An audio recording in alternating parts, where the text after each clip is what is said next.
Part of the Titanic parable is of arrogance, of hubris, of the sense that we're too big to fail. Veering to port with 22 knots, sideswipes the iceberg. Murdoch ports around the iceberg, try to keep from hitting the propellers. That looks pretty good. Okay, so now we're watching in accelerated time. We see the first 5 compartments flood. They equalize pretty quickly. Bows pulled down. We see the port list. Port list looks right. That looks like about 9 degrees. Well, you can really see the effect of that list on the flooding.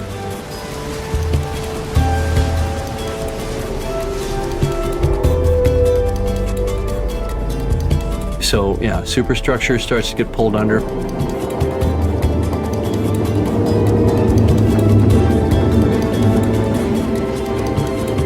Funnels collapse at their base. Now the bow is accelerating downward. That looks good. We're starting to see the stern come up.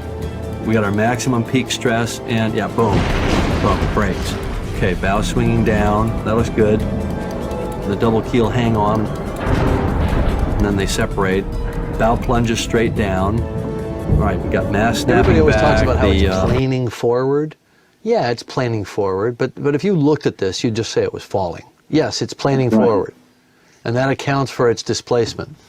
But it's 1 forward and 6 down, so it's basic. That's it, man. That's exactly the way I always pictured it. So the stern is actually only a few lengths behind. Yeah. The funnels are ripping backwards, pulling off all the davits. Bow's going down like a torpedo. Here's the angle when it falls through into a stable position. Let's see the stern. Heeling way over to port. That looks right. And she goes, yep, that's right. She goes almost vertical just when she goes under, and then boom, implodes.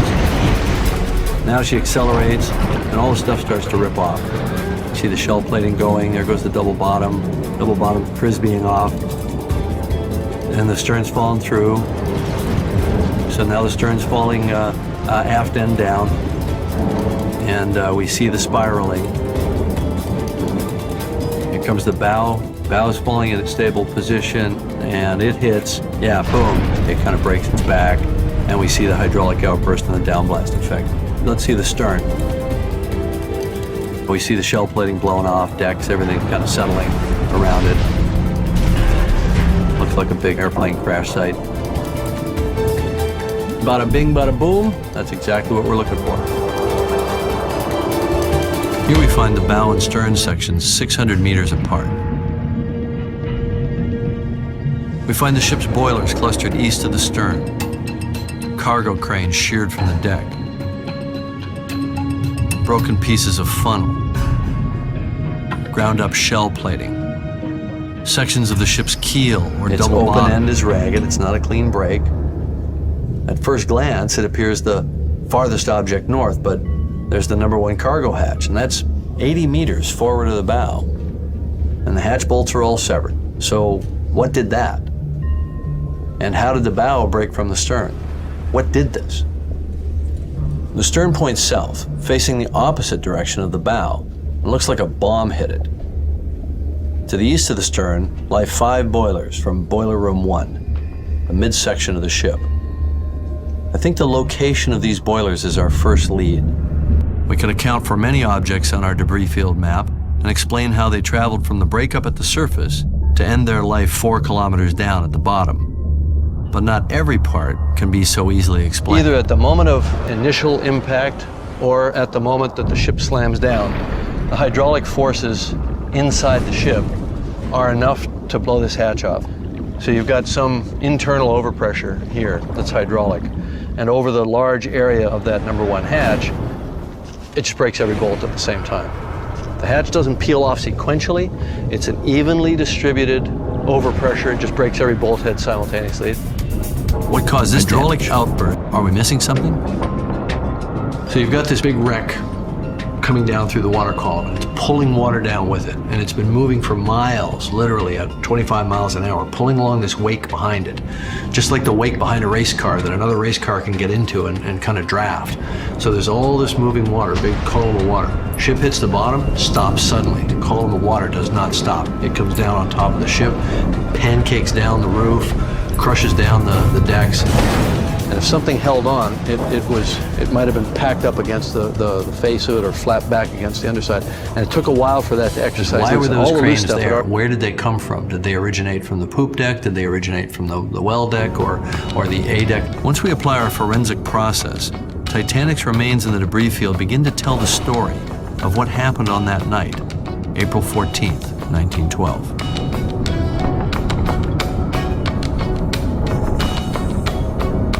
So far, our theory of how the wreck traveled through the water column and what happened at impact fits the evidence, except for three outliers.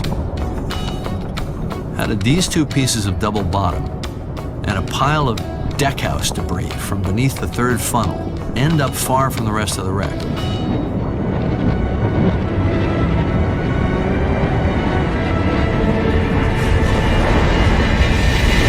There are three pieces of the wreck whose placement on the debris field map don't make sense.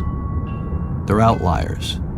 They're enigmas because they're strangely out to the east of the hypocenter. We know from a past expedition that these two, out of the three, are pieces of Titanic's double bottom.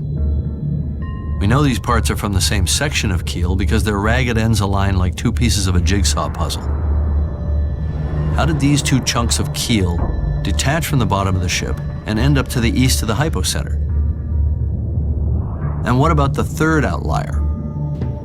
How did this chunk, from beneath the third funnel deckhouse, end up way out there?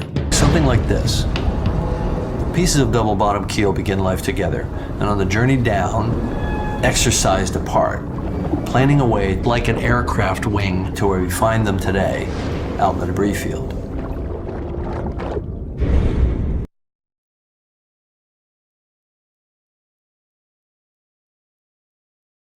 New Right Med Vitamin C plus Zinc.